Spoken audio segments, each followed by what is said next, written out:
10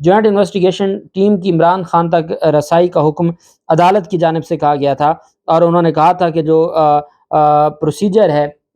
Lahore high court نے کہا تھا کہ وہ پروسیجر آپ اڈاپٹ کریں، تو یہ لاہور ہائی کورٹ کے فیصلے پر ہی یہ 10 کے 10 مقدمات میں جے آئی ٹی نے اپنی تفتیش مکمل کی۔ اب چونکہ 8 مئی کی تاریخ ہے لاہور ہائی کورٹ میں، 8 مئی کو لاہور ہائی کورٹ میں عمران خان پھر پیش ہوں گے، 121 مقدمات پر سماعت ہوگی، 5 رکنی بینچ سماعت کرے گا، اور اس میں پھر یہ تفتیش کی رپورٹ عدالت میں جمع کروائی جائے گی۔ یہ وہ تفتیش ہے کہ جس کی بنیاد پر ہم یہ کہہ سکتے ہیں کہ لاہور ہائی کورٹ ان ساری چیزوں کو مد نظر رکھتے ہوئے پھر فیصلہ کرے گی، دلائل سنے گی، ریکارڈ کو دیکھے گی اور تفتیش کو دیکھے گی، اور پھر فیصلہ کرے گی کہ 121 مقدمات کے اخراج کی جو عمران خان کی درخواست ہے اس کو سننا ہے، اور اس پر آگے پھر کارروائی کیسے آگے لے کے چلنی ہے۔ پرویز الہی کے گھر چھاپہ مار کارروائی اور ان کے جو توہین عدالت کی گئی تھی additional D G anti corruption کی جانب سے وقاص حسن کی جانب سے۔ میں نے آپ کو بتایا تھا کہ وقاص حسن نے کل عوامی سطح پر میڈیا کے ذریعے عوام کے سامنے معافی مانگی تھی، اور یہ بہت بڑی تذلیل ہوتی ہے ایک افسر کے لیے جو additional D G anti corruption ہو اور اس کو میڈیا کے ذریعے یہ کہنا پڑے کہ مجھ سے غلطی ہوئی ہے اور میں معذرت کرتا ہوں، میں معافی مانگتا ہوں، تو یہ ان کے لیے ایک بڑی اور جب یہ معافی مانگ لیتے ہیں تو اس کا مطلب یہ ہے کہ ان سے یہ جرم سرزد ہوا ہے۔ آج عدالت میں سماعت ہوئی اور عدالت میں تحریری معافی بھی عدالت میں جمع کروائی گئی اور رپورٹ بھی عدالت میں جمع کروائی گئی طارق سلیم شیخ صاحب کی عدالت میں، اور کہا گیا کہ جی ہم معافی ہم نے مانگ لی اور جو عدالت کی جانب سے احکامات ہیں وہ سارے ہم نے پورے کیے ہیں۔ عدالت میں افسران کی جانب سے تحریری جواب بھی داخل کروایا گیا۔ سرکاری افسر نے کہا کہ جس مقدمے میں گرفتار کرنے گئے تھے اس مقدمے میں پرویز الہی کی ضمانت نہیں تھی، اس وجہ سے ہم تو عدالت کی توہین کا سوچ بھی نہیں سکتے۔ بہرحال لاہور ہائی کورٹ نے اس درخواست کو فی الحال خارج نہیں کیا، نمٹایا نہیں ہے، بلکہ فیصلہ محفوظ کر لیا ہے جسٹس طارق سلیم شیخ صاحب نے، اور بہت امید ہے کہ طارق سلیم شیخ صاحب اس میں ایک تگڑا فیصلہ جاری کریں گے اور ان ساری چیزوں کو دیکھیں گے کہ آیا لاہور ہائی کورٹ کے سامنے یہ بات ہے کہ صرف اس بات پر، کیونکہ پوری عوام نے یہ مطالبہ کیا تھا، پاکستان تحریک انصاف کی قیادت نے یہ مطالبہ کیا تھا، کیونکہ وہ پاکستان تحریک انصاف کے مرکزی صدر تھے، کہ اس طرح معافی مانگنے سے معاملہ حل نہیں ہوگا۔ جب حسان نیازی کو گرفتار کیا گیا تھا وہ ضمانت لے کے عدالت سے باہر نکلا تھا اور اس کے خلاف ایک وقوع یہ بنایا کہ وہ آگے اشارے پہ جا کے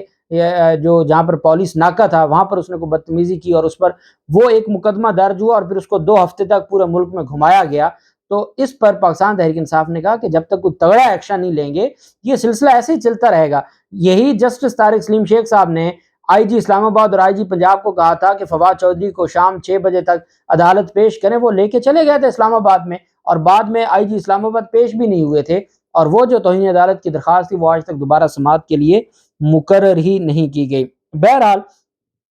اظہر صدیق ایڈوکیٹ صاحب کے گھر پر حملہ کیا گیا تھا، اور یہ اس صبح حملہ تھا جس صبح پاکستان تحریک انصاف کی جانب سے بھی اور جو سینئر وکلاء ہیں ان کی جانب سے درخواست دائر کی گئی تھی۔ Supreme Court practice and procedure bill کو چیلنج کیا گیا تھا، اور اسی دن جس دن صبح 4 بجے یہ وقوع ہوتا ہے اسی دن 11 بجے سماعت تھی، پہلی سماعت سپریم کورٹ آف پاکستان میں، اور اظہر صدیق نے بھی اس میں پیش ہونا تھا۔ وہاں پر پیٹرول بم سے حملہ کیا گیا اور مقصد گاڑیوں کو جلانا تھا، اور ساتھ پھر فائرنگ کی گئی، اور وہ ساری چیزیں فوٹیجز میں نظر آتی ہیں۔ اب طریقہ واردات پولیس کا یہ ہے کہ سغرا بی بی کیس کا سہارا لے کر انہوں نے عمران خان کیس میں بھی ایسا کیا، ارشد شریف کیس میں بھی ایسا کیا، یہاں بھی ایسا کیا کہ یہ پہلے ہی پولیس کی مدعیت میں مقدمہ درج کر دیتے ہیں۔ سپریم کورٹ ایک رول واضح کر چکی ہے کہ جب آپ کوئی معاملہ اس طرح کا آ جائے کہ جی ایک ہی وقوع ہو، تو سپریم کورٹ کہہ چکی ہے کہ ایک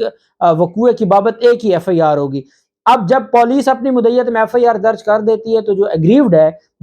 جس نے مدعی بننا ہوتا ہے، جس کے ساتھ کوئی زیادتی ہوئی ہوتی ہے، وہ ویسے کا ویسا رہ جاتا ہے۔ تو وہ مقدمہ چونکہ ایک ہی ہونا ہوتا ہے، پولیس جیسے دوسری طرف سے درخواست کا انتظار کیے بغیر یا درخواست آ بھی جائے تو وہ جان بوجھ کے مقدمہ اپنی مدعیت میں درج کرتے ہیں کہ دوسری ایف آئی آر تو ہونی نہیں اور یہ معاملہ ایسے ہی مٹی پالیسی ہوگا۔ اس پر اظہر صدیق نے ان کو کہا تھا کہ میں آپ کو سپریم کورٹ تک نہیں چھوڑوں گا، اگر آپ نے اس طرح جو معاملہ کیا ہے میں آپ کو نہیں چھوڑوں گا۔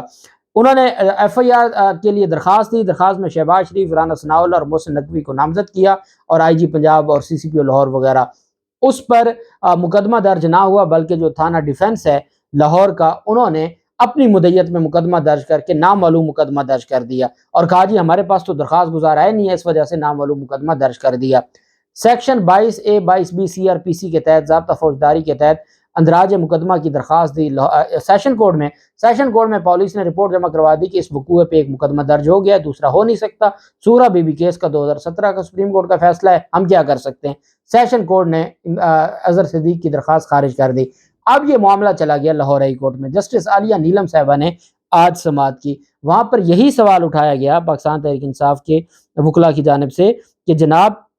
13 اپریل کو اظہر صدیق ایڈوکیٹ کے گھر پر پیٹرول بم سے حملہ اور فائرنگ کی گئی، ادراج مقدمہ کی درخواست تھی مگر پولیس نے پہلے ہی مقدمہ درج کر لیا تھا، اور یہ منیر بھٹی صاحب ہیں، سینئر ایڈوکیٹ ہیں، وہ پیش ہوئے تھے اظہر صدیق کی بیاف پر۔ عدالت کو بتایا کہ اندراج مقدمہ کی درخواست دی مگر پولیس نے پہلے ہی مقدمہ درج کر لیا، پیٹرول بم اور گولیوں کے خول جائے وقوع سے برآمد ہوئے۔ پولیس کس طرح خود مدعی بن کے مقدمہ درج کر سکتی ہے جبکہ مدعی میں تھا،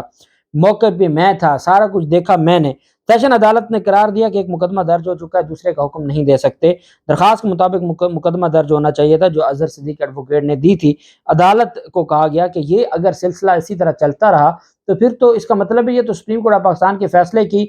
دھجیاں اڑائی جا رہی ہیں کہ اس کا مس یوز کرتے ہوئے، ہاں جہاں پہ پولیس خود مدعی ہوتی ہے، جہاں پہ پولیس خود انوالو ہوتی ہے، یا جہاں پر پولیس کا نام آنا ہوتا ہے، وہاں یہ خود ہی اپنی مدعیت میں مقدمہ درج کر کے پورے کیس کا بیڑا غرق کر دیتے ہیں۔ تو خدا کے لیے اس کے اوپر کوئی تو ایکشن لیں، کوئی تو اس کی تشریح کریں۔ اس پر جسٹس عالیہ نیلم صاحبہ نے پولیس کو کہا اور ساتھ ایڈوکیٹ اظہر صدیق کے وکلاء سے کہا کہ جو فوٹیجز ہیں، وہ جو ویڈیو ہے وہ کمرہ عدالت میں پیش کی جائے اور کمرہ عدالت میں اس کو چلایا جائے گا، جس میں پیٹرول بم پھینکا جا رہا ہے اور پھر وہ جو موٹر سائیکل پر فائرنگ کی جاتی ہے۔ تو عدالت نے کہا ہم اس فوٹیجز کو بھی دیکھیں گے اور پھر ہم فیصلہ کریں گے اندراج مقدمہ کا، اور 11 مئی کو